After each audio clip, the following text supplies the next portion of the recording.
안녕하십니까. 2022년 11월 3일 환율 끝판왕을 시작하겠습니다.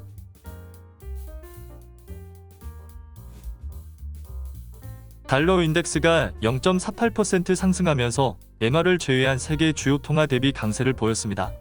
달러 인덱스 강세 요인으로는 첫 번째, 여전히 강한 연준의 매파적 기조가 있습니다. 연준은 한국 시간 기준 11월 3일 새벽 0.75% 금리 인상을 결정했습니다.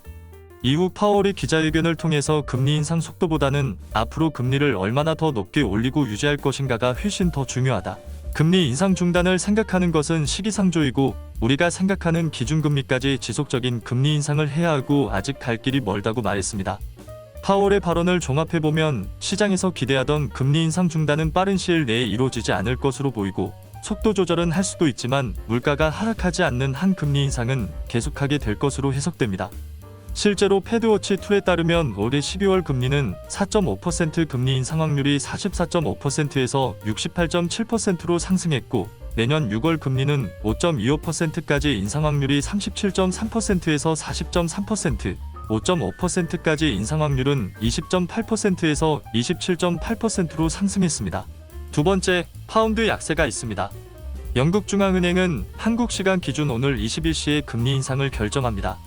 시장에서는 0.75% 금리 인상을 할 것으로 예상하고 있지만 앞으로는 경기 침체 우려로 미국 연준의 금리 인상 행보를 따라잡지 못할 것으로 예상되면서 파운드가 0.83% 하락했습니다. 달러 인덱스의 약세 요인으로는 일본은행의 시장 개입이 있습니다.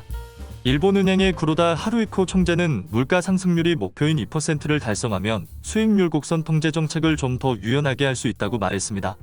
수익률 곡선 통제 정책이란 중앙은행이 장기 금리 목표를 달성하기 위해 채권을 매수 또는 매도하는 정책을 의미합니다. 현재 일본은 10년 만기 장기 국채 금리 수익률을 0.25%로 방어하기 위해 무제한으로 채권을 매입하는 완화적인 정책을 펼치고 있습니다. 구로다 총재의 이번 발언으로 기존의 완화 정책을 향후 덜 완화적인 정책으로 수정할 수 있다는 시장의 기대감이 반영되면서 엔화는 0.16% 상승했습니다. 그 밖에 주요 이슈로는 미국의 원유 재고 감소가 있습니다.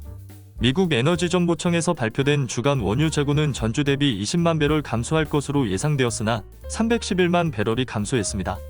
또한 휘발유 재고도 전주 대비 90만 배럴 감소할 것으로 예상했으나 125만 배럴이 감소했습니다. 미국의 원유 재고가 예상보다 큰 폭으로 감소하면서 유가는 1.8% 상승했습니다.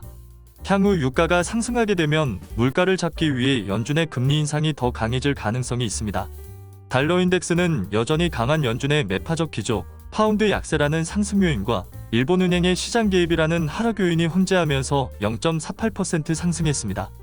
미국 패드가 중점적으로 보고 있는 근원 PCE가 4% 후반에서 5% 초반대를 유지하고 있고 CPI도 8%대를 유지하면서 상승세가 둔화된 것으로 보이지만 유의미한 하락세를 보이지 않는 상황입니다.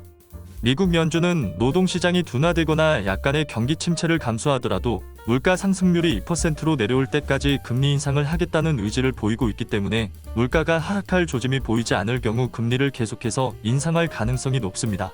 현재 시장은 미국의 기준금리가 올해 4.5%에서 4.75%까지 선반영된 것으로 보여지기 때문에 달러원은 당분간 1,400원대 구간에서 박스권을 유지할 것으로 보이며 이보다 금리가 상승하게 될 경우 달러원 환율이 추가로 상승할 가능성이 있습니다. 이상으로 2022년 11월 3일 환율 끝판왕을 마치도록 하겠습니다.